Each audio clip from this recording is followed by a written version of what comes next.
ஏனை உதவும் யா ஹபீப் அல்லாஹ் எங்களாய்த்தான் இருந்தும் ஏற்றமான வாழ்விருந்தும் ஏந்தனாய்த்தான் இருந்தும்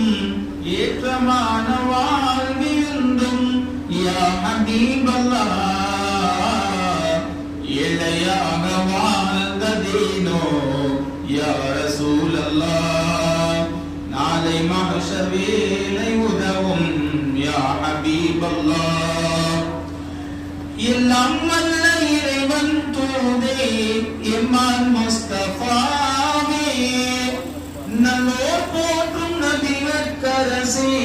நாதர் முஸ்தஃபாவே தொல்லை துன்பம் சூழ்ந்த போதும் தூய வெற்றி கண்டீர் நானும் தொல்லை துன்பம் சூழ்ந்த முஸ்தஃபாவே ஏழையாக வாழ்ந்ததேனோ யா ரசூல் அல்லாஹ் நாளை மஹ்ஷர் வேளை உதவும் யா ஹபீப் அல்லாஹ்